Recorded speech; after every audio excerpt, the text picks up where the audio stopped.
Zdravím vás, tady je Vít a tohle je Slavic Languages Hub. V tomhle díle polsko-českých rozhovorů nám Norbert prozradí, který film je jeho nejoblíbenější. Jsem zvědavý, jestli to spolu dokážeme uhodnout. Zároveň si taky popovídáme o slovní zásobě spojené s kinem a filmy, v polštině i v češtině.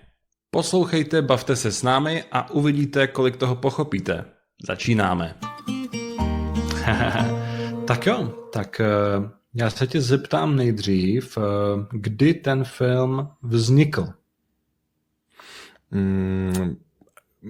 Pytasz o to, kiedy ten film się pojawił, został wydany, pojawił się Ano. w kinach, tak? No dobrze, więc to film, który pojawił się w latach 90. Został wyprodukowany i myślę, że do Polski dotarł tak pod koniec lat 90. Ano, takže je to film z 90. let a v Polsku byl na jejich konci. Dobře. Tak jo, dá se určit jeho žánr? Tak, gatunek tego filmu jest bardzo sprecyzowany. Jest to film fantastyczno-naukowy. Jasně, vědecko-fantastický. Dobře. Takže odehrává se ten film v budoucnosti? Akcja tego filmu rozgrywała się w czasach współczesnych, kiedy ten film powstał, czyli mniej więcej w latach 90., czyli technologia, którą widzimy, jest z tych czasów. I między innymi to mi się podoba w tym filmie, że eksplorował wątki fantastyczno-naukowe, ale przez pryzmat tej technologii i rzeczywistości, która istniała w latach 90. Aha. A z které země pochází ten film? Jest to amerykańska produkcja. Dobře. A kdo tam hrál? Kto tam grał? Wiesz, nie zdradzę tobie nazwisk aktorów. Też między innymi dlatego, że to nie ma dużego znaczenia. Nie są to osoby tak bardzo dobrze znane. I też później w serialach, które powstały w oparciu o ten film, aktorzy się zmienili. Więc nie ma za bardzo znaczenia, kto wystąpił w tym filmie. Dobře. Takže vznikly i seriály vlastně na základě toho filmu a v nich už ti herci byli jiní, takže to vlastně ne. Jo, to mi moc nepomůže. Dobře. Řekni mi, co se v tom filmu děje. Co się w tym filmie dzieje? No to zaczyna się od odkrycia czegoś niesamowitego w Egipcie, czyli archeolodzy odkryli taki kamienny krąg, który był zasypany piaskiem. To był taki duży pierścień, który okazał się być pochodzenia pozaziemskiego. Aha, takže archeologové tam našli nějaký prsten, který vypadal, nebo kruh, který vypadal jakože je mimozemského původu. Aha. W Egipcie ho našli. W Egipcie został znaleziony, ale przez amerykańskich naukowców. Ten pierścień został... Kdo jiný? Ten pierścień został przetransportowany do Ameryki i tam naukowcy próbowali odkryć jego tajemnicę, skąd on pochodzi, do czego służy. I tak poznajemy naszych bohaterów. Ano. Jednym z nich był archeolog, językoznawca również, którego zaproszono do pracy nad rozszyfrowywaniem kodu tego pierścienia, bo na tym pierścieniu były różne symbole i próbowano odkryć, co te symbole znaczą i co to za artefakt. Dobře. A co to je za artefakt? Co on nakonec co dělá? Nebo na co ty postavy přijdou? Więc myślę, że to nie jest spoiler, bo to zostaje rozwiązane dość szybko na początku filmu i okazuje się, że to jest przejście na inną planetę. Jest to urządzenie, ten pierścień to jest urządzenie, które pozwala przenieść się na inną planetę bardzo szybko, w kilka sekund, przez taki tunel czasoprzestrzenny, który otwiera się po tym, jak wpisujesz pewien szyfr.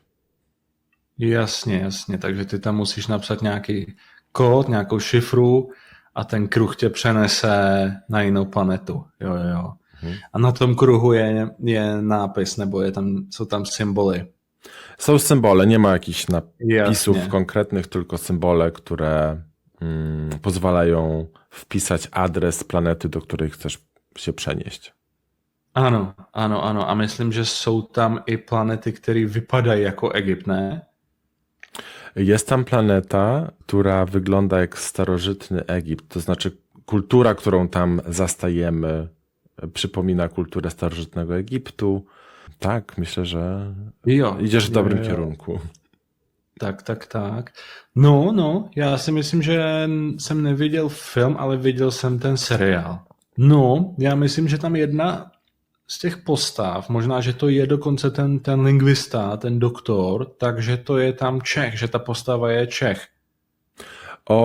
Bardzo dobrze kojarzysz, ale nie w tym filmie. W tym filmie nie było żadnego Czecha, ale później w jednym z wielu seriali, które powstały na podstawie tego filmu, jest postać naukowca Czecha, który pełni bardzo ważną rolę w zespole eksplorującym jedną z planet. Nazywa się doktor Zelenka. Zelenka, tak. I czasami mówi po czesku też w tym serialu. Można usłyszeć czeski.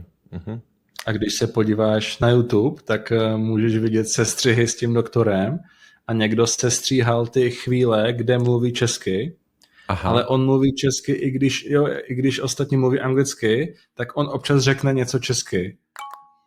Absolutnie. I on często na przykład, kiedy się zdenerwuje, to mówi po czesku. Takže máš ten sestřih a tam je ten Zelenka a vždycky říká, vole, proč to zase nefunguje? Tak. Ale to już jest daleko w przyszłości, jakby od tego momentu, kiedy zaczyna się to całe uniwersum. Wszystko zaczyna się od tego filmu i przyznam, że przez wiele lat nawet nie wiedziałem, że istnieją seriale. I ten film był moim ulubionym, ale dopiero później odkryłem seriale i to całe uniwersum tego świata. Myślę, że na tym etapie możemy powiedzieć, jaki to film, bo myślę, że już odgadłeś, więc powiedz proszę, jak to będzie po czesku. Jo, u nás se jmenoval Hvězdná brána. Po polsku Gwiezdne Wrota. Jo. Gwiezdne Wrota, czyli taki portal pozwalający przenosić się z jednej planety na drugą.